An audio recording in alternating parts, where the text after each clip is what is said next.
Parlons un peu de David HaMelech et de son livre de Tehillim. Comme vous savez, Shavuot, David HaMelech, il a dû naître et vivre 3 heures dans ce monde. Quand Adam Arishon, Akadosh Baruch Hu lui a montré toutes les générations qui vont passer dans ce monde pendant 6000 ans, il a vu David HaMelech et il a dit « Waouh, quel neshama !» Il dit « Mais cette neshama va vivre 3 heures. » Alors Adam lui a accordé de sa vie qui était 1000 ans, il lui a donné 70 ans. Rien que pour qu'il puisse écrire le livre de Tehillim. Okay? David HaMelech, il est né d'une manière très spéciale. Pourquoi? Parce que son père croyait qu'il n'est pas juif. Son père, c'était le chef de la génération. Le chef de la génération, Ishaï. David ben Ishaï. Ishaï, c'était le chef. Mais il croyait qu'il n'est pas juif. Pourquoi? Parce que sa grand-mère, c'était Ruth HaMoavia. Alors, c'est quoi le problème? Dans la Torah, c'est écrit Lo yavo Amoni ou Moavi bikal Hashem. Ni les Ammonites, ni les Moavites sont acceptés dans l'assemblée d'Hachem. Donc, les gens pensaient qu'ils ne peuvent pas se convertir. La Torah lui dit, ils ne peuvent pas se convertir. Okay? En vérité, dans la Torah orale, reçue de Moshe Rabbeinu, à Har Sinaï, transmis à Nevi'im, Yoshua, Nevi'im et tout ça, c'est écrit. Pourquoi c'est écrit au masculin? Lo yavo Amoni ou Moavi. Si tu voulais bannir la nation, il fallait dire Lo yavo Amon. La nation de Amon. Lo yavo Moav. Si tu l'as masculinisé, ça veut dire tu as mis Yud, tu parles des hommes et pas des femmes. Donc la Torah orale a transmis que Ammoni, c'est rien que les hommes. Un Ammoni ne peut pas se convertir. Un Moavi ne peut pas se convertir. Ruth, c'était une femme. Donc, sa conversion, qui était une des conversions parfaites que le peuple juif n'a jamais connue, elle est parfaitement valable. Mais ça n'a pas été connu encore, comme halakha. C'est pas tout le monde qui la connaissait. Ishaï, qui était le chef de la génération, ne connaissait pas cette halakha. Donc, il croyait qu'il n'est pas juif. Parce que sa grand-mère, malgré qu'elle s'est convertie, c'est pas acceptable. Il voulait se purifier. Comment tu te purifies? Comment tu te purifies? Il voulait purifier sa lignée. Comment tu purifies ça? La Gemara nous explique dans Masechet Gittin. Tu prends une shifra, une servante knaanite. Tu te maries, il n'y a pas de mariage, mais tu vas avec elle. Elle tombe enceinte d'un garçon. Ce garçon, qu'est-ce qu'il est? Automatiquement, goy, esclave. Il est esclave goy. Ce esclave goy t'appartient. Tu le circoncis, tu l'emmènes au mikvé, tu le libères, il est 100% juif. C'est la manière de purifier la lignée de quelqu'un qui vient d'une source inconvertissable. Okay? Qu'est-ce qu'il fait Ishaï? Il appelle sa servante. Il a dit, écoute, prépare-toi ce soir, on va être ensemble, tout ça. Elle est partie voir sa maîtresse. Elle lui a dit comment s'appelait la mère de David? Natsevet bat Adiel. Elle est partie voir Natsevet. Il dit, écoute-moi, qu'est-ce que ton mari m'a dit? Il dit, t'en fais pas, laisse-moi s'arranger, c'est bon. Moi, je vais faire le nécessaire. Alors, qui est rentré le soir? Sa femme. Lui, il ne savait pas. Comme l'histoire d'Yaakov et Rachel. Il était avec sa femme était tombée enceinte. Avec qui? Avec David. Et là, qu'est-ce qui arrive là? Les frères, les 7 frères, ils ont dit, ouais, celui-là, c'était Mamzer. Parce que le père n'a pas pensé sur elle. Le père a pensé sur la chifra. Alors, c'est une forme de Mamzer. Qu'est-ce qu'ils ont fait de David quand il a grandi? Ils lui ont rendu berger. Comme ça, il reste dans les montagnes, il ne s'approche pas de la maison. Toute la journée, il était là-bas, toute la journée, il était hors de la maison. Comme ça, on ne le voyait pas. David HaMelech lui dit dans Tehillim, Even ma'asu abonim. Mes frères qui sont le bonim, le constructeur, ils m'ont rejeté. Okay? Mais cette pierre qui a été rejetée, Aïta, à la fin, le Rosh Pina. Ça va être la tête d'Israël. Et il va devenir le roi d'Israël. Okay? Quand Shmuel Hanavi est venu et Hachem lui a donné l'ordre de oindre David, okay? Là, il a planté une épée dans Beth Midrash. Il leur a dit, voilà la halakha. Ammoni velo ammonite. Moavi velo moavite. David HaMelech est 100% kasher. 100% kasher. Alors c'est là que les gens commençaient à savoir que la source de David est 100%, la lignée de David est 100% kasher. Okay? Maintenant, David HaMelech, qu'est-ce qu'il fait pendant toutes ces années dans le désert là-bas, dans les montagnes là-bas? Il compose ses Tehillim. Il compose le livre de Tehillim, okay? que chaque fois qu'il avait un problème, que ce soit qu'il soit poursuivi par David, par ses ennemis, par n'importe quoi, il faisait un psaume. Mais c'est pas un jour, c'est pas il s'est assis écrit. Il avait des inspirations divines. D'ailleurs, la solution de tout le problème au monde se trouve dans le Tehillim. Regarde, quelqu'un qui est malade, Tehillim. Quelqu'un qui veut la parnassa, Tehillim. Quelqu'un qui veut se marier, Tehillim. N'importe quoi, tu dis Tehillim. Parce que le Tehillim, il est bon pour tout. Il y a plein de noms sacrés, il y a plein de kavanotes spéciales qui sont dans le Tehillim. Okay? Mais la Gemara dans Sanhedrin nous dit qu'il y avait un goy qui voulait composer le même livre. Pas le même, ça veut dire d'équivalence, un livre d'équivalence. Qui c'est? Nebuchadnezzar. Okay? Nebuchadnezzar. Qu'est-ce qui est arrivé? Okay?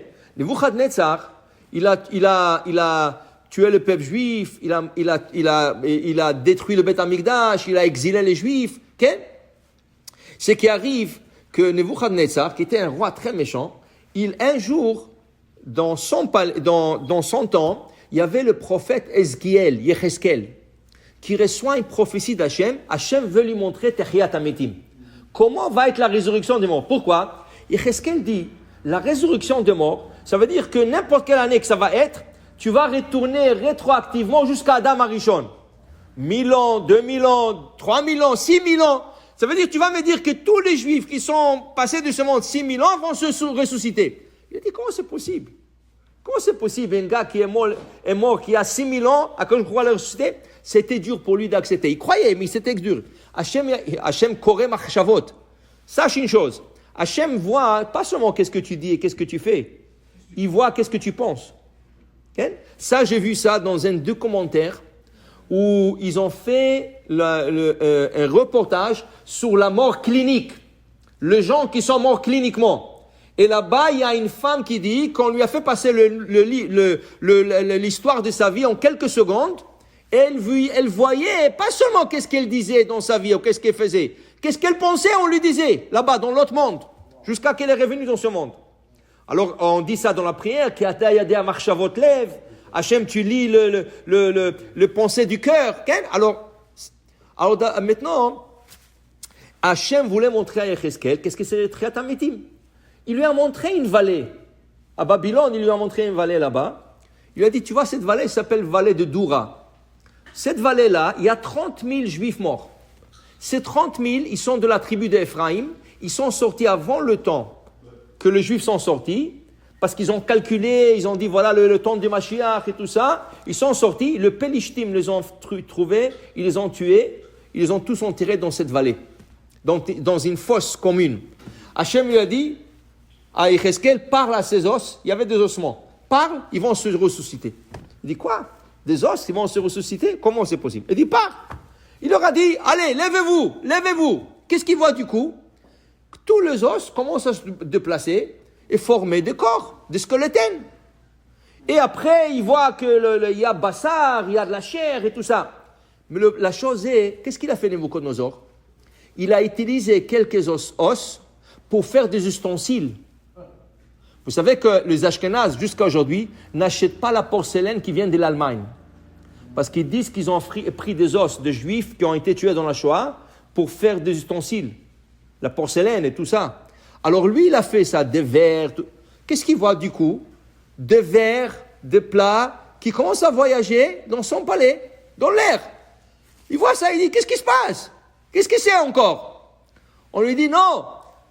Il y a le prophète des Juifs, Yecheskel, il est en train de ressusciter 30 000 hommes là-bas. Il dit, waouh, jamais vu ça. Il a commencé à louer Hachem, il a commencé à chanter Hachem. Il voulait composer un Tehillim. Il avait une inspiration dans ce moment qu'il voulait composer un Tehillim. Hachem a dit à Malach Gabriel, descends vite, je ne vais pas l'entendre celui-là. Il a tué tellement de Juifs, il a détruit le Beth Amikdash, la maison d'Hachem, je ne vais pas l'entendre. L'ange Gabriel est descendu, il lui a frappé, il lui a mélangé, il a arrêté de dire Tehillim. Okay? La question, si la Gemara nous dit qu'il était capable de rédiger un livre de Tehillim, un nouveau livre de Tehillim, et c'est de l'ange Hachem, parce qu'il est fasciné par les miracles, Hachem est capable de faire la résurrection, qu'est-ce qu'il y a du mal? Qu'est-ce qu'il y a du mal? Ok, c'est un goy, alors, c'est un goy, ça va, il va se convertir, je ne sais pas. Répondre Baalé à Moussar, ils répondent comme ça, non, il y a beaucoup de différences. David Amelech a vécu ces Tehillim. C'est des situations qu'il a vécues. Et il remercie Hachem d'être dans la situation de sortir. Sarah ve'agon etza ou beshem Adonai ekra. Dans le problème, il voyait Hachem. Et en sortant du problème, il remercie Hachem. Et c'est pendant 70 ans. Vient un goy comme ça. Pendant 2 minutes, il voit des ossements se balader comme ça dans l'air et tout ça. Il veut dire Télim, il va dire Hachem, je n'ai pas besoin de ça. L'exemple parfait à cela, c'est la sortie d'Égypte. On est sorti d'Égypte. Ra'ata shifra alayam. La petite servante qui est sortie de l'Égypte avec le Bnei Israël, elle a vu sur la mer la présence divine de Dieu, les anges. Mashelora Yecheskel ben Bouzi. Qu'est-ce qu'on va lire à Shavuot?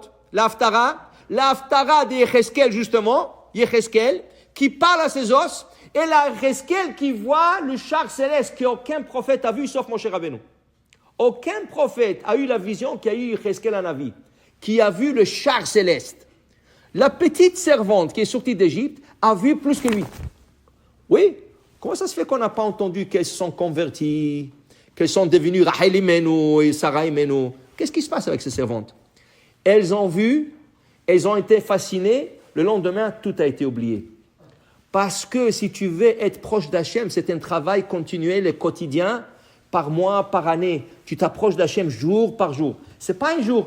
Ah, j'ai eu le miracle, j'ai été sauvé de cette situation. Ça y est, j'y suis. Non, non. Le lendemain, tu vas l'oublier. Tu vas voir, tu vas l'oublier.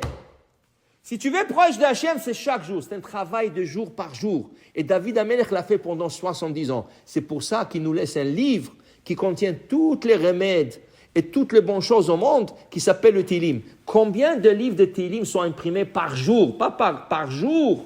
En grand format, en petit format, en moyen format, sur Internet, il n'y a pas de fin, il n'y a pas de fin. C'est le livre le plus imprimé au monde. Pourquoi? C'est le livre qui avait le plus d'investissement par notre roi tzaddik, qui est né le Shavuot et qui est décédé le Shavuot. Amen ve amen.